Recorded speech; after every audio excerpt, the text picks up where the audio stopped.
Então vamos começar aqui o nosso penúltimo módulo do nosso curso de Python, embora tecnicamente esse seja o último módulo de conteúdo em si da linguagem, onde a gente vai aprender o segundo tipo mais comum de persistência de dados, que é através dos bancos de dados. Bancos de dados eles vão ser programas específicos que ajudam você a salvar várias informações de um jeito organizado, de um jeito compacto, usando o mínimo de espaço possível. E bancos de dados, eles também te permitem recuperar essas informações através de pesquisas, normalmente com a linguagem que a gente chama de SQL, Structured Query Language, que é basicamente uma linguagem de pesquisa estruturada, ok?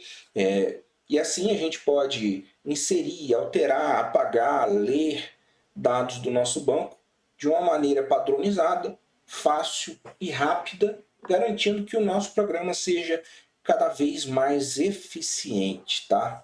Lembrando que esse curso aqui também não é um curso sobre bancos de dados em si.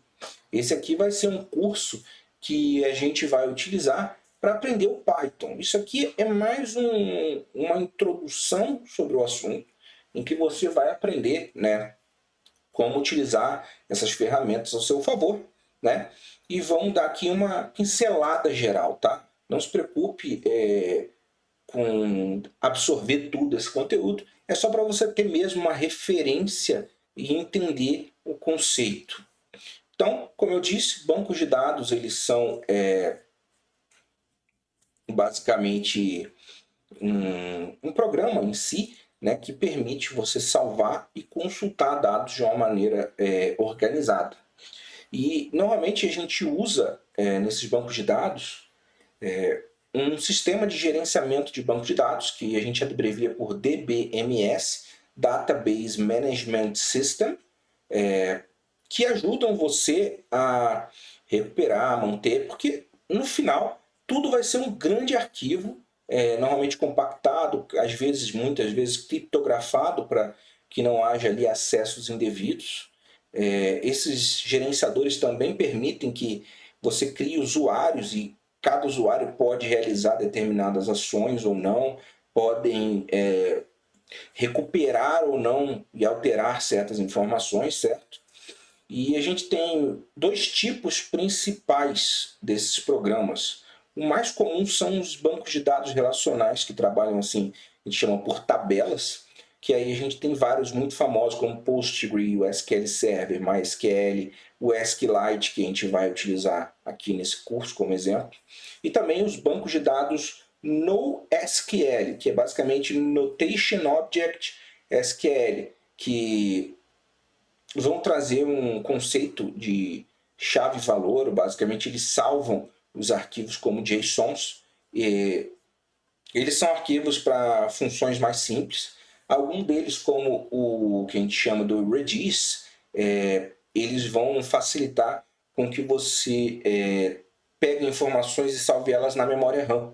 Como se fossem, vamos botar assim, variáveis, mas para sistemas maiores, com funções como recuperar dados de sessão, que precisam ser rápidos, gastam pouca memória e que não vale a pena você criar várias variáveis para ele, porque você não vai ter como gerenciar isso com um programa só, porque você pode ter milhares, milhões de usuários ao mesmo tempo. E aí a gente tem a linguagem SQL, como a gente falou, Structured Query Language, que é a linguagem de consulta estruturada. E também temos um conceito que é interessante a gente saber, que não vamos ver nesse curso, mas com o tempo, se você for trabalhar com sistemas, você vai precisar utilizar, que é o ORM, que é o Object Relational Mapping, ou seja, a gente passa a trabalhar diretamente com objetos que representam as entidades das tabelas dos bancos relacionais e até os não relacionais, que são os NoSQL, que vão fazer aí uma facilidade maior no nosso programa, tá certo? Aqui estão alguns exemplos listados, que são, a gente tem bancos de grafos, que são conceitos aí bem mais complicados,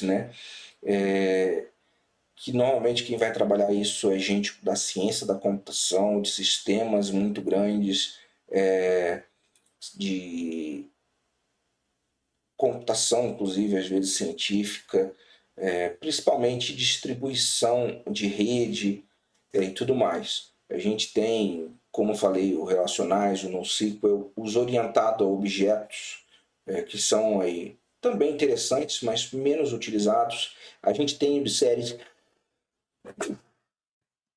menos utilizados, mas a gente tem também os de séries temporais, né? Que normalmente são para salvar logs, ou seja, relatórios do que está acontecendo no sistema, de medidas de equipamentos, e também tem aí de armazenamento de dados e etc. Várias opções aí interessantes, mas normalmente, como programador, a maioria do tempo você vai trabalhar com os relacionais e não relacionais. Claro, exceções de programas com funções bastante específicas, né? Temos aí também os bancos de dados de memória, os IMDBs, que a gente falei aí sobre o Redis, que são extremamente rápidos. Eles também são utilizados para teste, como o H2, que é um banco de dados de memória, muito utilizado para a comunidade do Java, do Spring, que é um framework do Java para web, que vai utilizar o banco de dados mais para testagem em si, né, dos arquivos. E tem o NoSQL, que tenta combinar o NoSQL com os bancos relacionais, ok?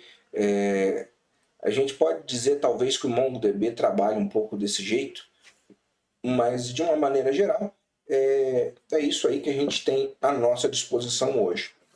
Vamos falar aqui então especificamente do SQLite 3, que é um dos bancos mais utilizados por desenvolvedores Java e que eles são bem simples, compactos. Teoricamente o SQLite ele é rápido, ele não chega a ser muito lento e ele salva todos os itens, tabelas em um grande arquivo bem simples.